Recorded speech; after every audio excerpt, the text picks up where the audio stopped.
Good morning बच्चों। कक्षा 9 के बच्चे ध्यान दें। उन्हें सामाजिक विज्ञान पढ़ाया जा रहा है। सामाजिक विज्ञान विषय के अंतर्गत उनका जो पाठ 1 है वो पाठ 1 उनका जो है फ्रांस की क्रांति। अभी तक बच्चों आप लोगों को जो है ये बताया गया कि फ्रांस की क्रांति की शुरुआत कैसे हुई, फ्रांस की क्रांति कब हुई। फ्रांस की क्रांति के बारे में बताया कि फ्रांस की क्रांति जो है 14 जुलाई 1789 ईस्वी को हुई थी। और जो है उस समय जो है लुई 16वां जो है शासक था और उसकी पत्नी का नाम था मेरी आंत। और इसके बाद फिर ये बताया गया आप लोगों को कि पुरुष एवं नागरिक अधिकार घोषणा पत्र कब लागू हुआ, फ्रांस में राजतंत्र का उन्मूलन कब हुआ और गणतंत्र की स्थापना कब हुई, किस तरीके से जैकोबिनों ने विद्रोह किया और जैकोबिन को क्या कहा जाता था। जैकोबिन को शौकुलात कहा जाता था। ये लाल रंग की टोपी पहनते थे। आज हम इस वीडियो आपकी पार्ट 4 है। आज इसमें हम चर्चा करेंगे आतंक का राज, यानी कि आतंक का राज कब से कब तक रहा। फ्रांस में सन 1793 से सन 1794 तक के समय को आतंक का राज या आतंक का युग कहा गया। इसको समझने के लिए हम निम्नलिखित विवरण के माध्यम से हम समझ सकते हैं कि इसको आतंक का युग या आतंक का राज क्यों कहा गया। रोबेस्पियर की नियंत्रण व दंड की कठोर नीति। रोबेस्पियर की नियंत्रण व दंड की कठोर नीति। रोबेस्पियर ने नियंत्रण एवं दंड की सख्त नीति अपनाई। उसकी दृष्टि में गणतंत्र के जो भी शत्रु थे, जैसे कुलीन, पादरी, दूसरे राजनीतिक दलों के सदस्य तथा रोबेस्पियर की कार्यशैली से असहमत रखने वाले उसकी पार्टी के ही सदस्य आदि, इन सभी को गिरफ्तार करके जेल भेज दिया गया और क्रांतिकारी न्यायालय द्वारा मुकदमा चलाया गया।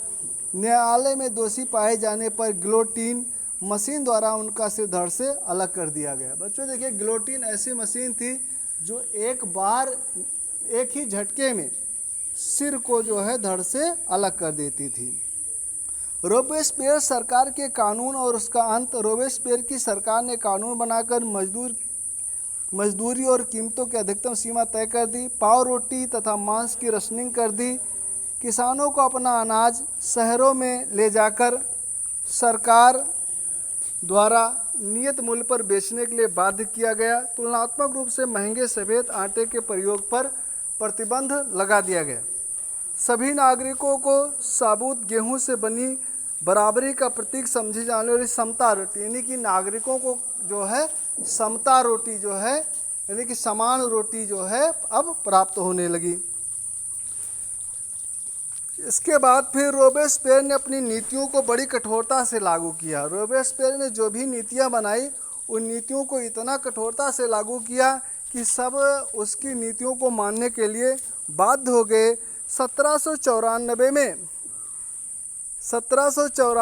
जुलाई 1794 में न्यायालय द्वारा उसको दोषी ठहराया गया और रोबेस्पियर को गिलोटीन मशीन द्वारा उसकी जो है मृत्यु हो गई।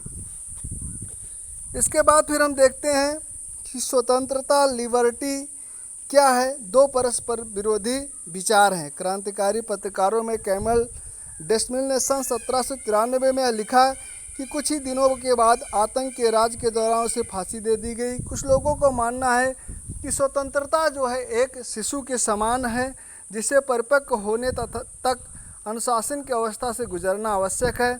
सत्य कुछ स्वतंत्रता, सुख, शांति, विवेक की समानता, न्याय है। यह अधिकारों का घोषणा पत्र है। आप शायद अपने सभी दुश्मनों का सिर काट देना चाहते हैं। क्या इससे बड़ी मूर्खता हो सकती है? क्या किसी एक व्यक्ति को उसके दासियों या सगे संबंधियों को दुश्मन बनाए बिना फांसी के तख्ते तक लाना संभव है? 7 फरवरी 1794 को रोबेस्पियर ने एक कन्वेंशन में भाषण दिया जो ला मोनितेर यूनिवर्सिटी अखबार में छपा। उसी भाषण का एक अंश है। इसके बाद देखते हैं बच्चों डायरेक्टरी शासित फ्रांस। रोबेस्पियर सरकार ने जैकोबिन सरकार के पतन के पश्चात सत्ता पुनः मध्य वर्ग के संपन्न लोगों के पास आ गई और नए संविधान के अनुसार संपत्ति विहीन लोगों को मत देने के अधिकार से वंचित कर दिया गया। नए संविधान में 2 निर्वाचित विधान परिषदों का प्रावधान किया गया। इन परिषदों ने 5 सदस्यों वाली कार्यपालिका की नियुक्ति की। डायरेक्टरी की राजनीतिक अस्थिरता, कालखंड, सैनिक तानाशाही, नेपोलियन बोनापार्ट के उदय का मार्ग प्रशस्त किया।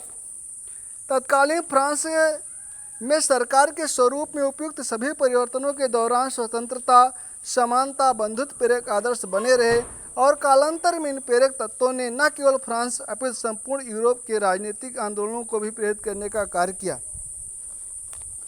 क्रांतिकारी सरकार ने अनेक प्रकार से जनता की वफादारी हासिल करनी चाहिए।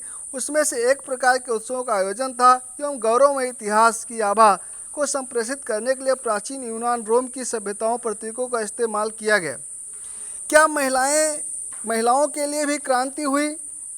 फ्रांसीसी क्रांति में महिलाओं की भूमिका अत्यंत महत्वपूर्ण रही। इनकी सक्रिय भागीदारी रही। फ्रांसीसी समाज में महत्वपूर्ण परिवर्तन आ गए। अधिकतर महिलाएं तृतीय स्टेज से संबंधित थे। ये सिलाई, बुनाई, कपड़ों की धुलाई जैसे कार्य करती थी। बाजारों में फल फूल सब्जियां बेचती थी। संपन्न घरों में काम किया करती थी। अधिकतर महिलाएं अशिक्षित थी। कुलीन व धनी वर्ग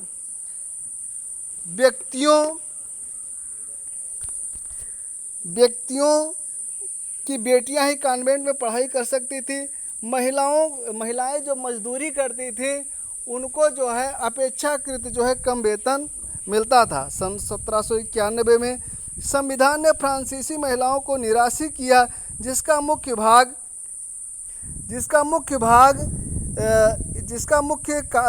मुख्य कारण इन्हें मताधिकार से वंचित रखा जाना था। महिलाओं को मत देने का अधिकार, असेंबली में इन्हें चुने जाने का अधिकार, राजनीतिक पदों की मांग की जाने लगी ताकि वे अपना मत रख सकें।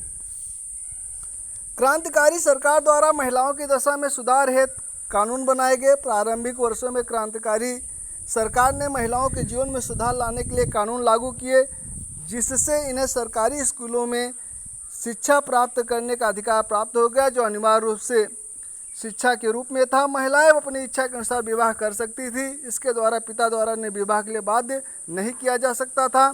फ्रांसीसी महिलाओं को मत देने का भी अधिकार भी प्राप्त हुआ। मत देने के लिए महिलाओं को संघर्ष अंतर्राष्ट्रीय स्तर पर 19वीं शताब्दी तक जारी रखा। अंततः सन 1946 में फ्रांसीसी महिलाओं को मत देने का अधिकार प्राप्त हुआ। इसके बाद बच्चों हम देखते हैं कि दास प्रथा का उन्मूलन। दास प्रथा की आवश्यकता में स्थित फ्रांसीसी उपनिवेशों में कैरिबियाई उपनिवेशों जैसे मार्टिनिक, गुट, डोलिव, सेंट डोमिंग आदि महत्वपूर्ण थे। ये तंबाकू, नील, चीनी, काफ़ी महत्वपूर्ण आपूर्तिकर्ता थे। फ्रांसीसियों को जहां श्रमिक की जरूरत थी, वही यूरोपियों द्वारा दूर देशों में जाकर काम करने की इच्छा ने दासों का व्यापार प्रारंभ किया, जो यूरोप, अफ्रीका, अमेरिका के मध्य शुरू हुआ और 17वीं शताब्दी में इसे त्रिकोणीय दास व्यापार के नाम से जाना जाने लगा। बच्चों, इस प्रकार ये वीडियो समाप्त हुई। अगले वीडियो में आपको बताया जाएगा कि दास प्रथा को खत्म करने के लिए हेतु उठाए गए कदम। जय हिंद, जय भारत।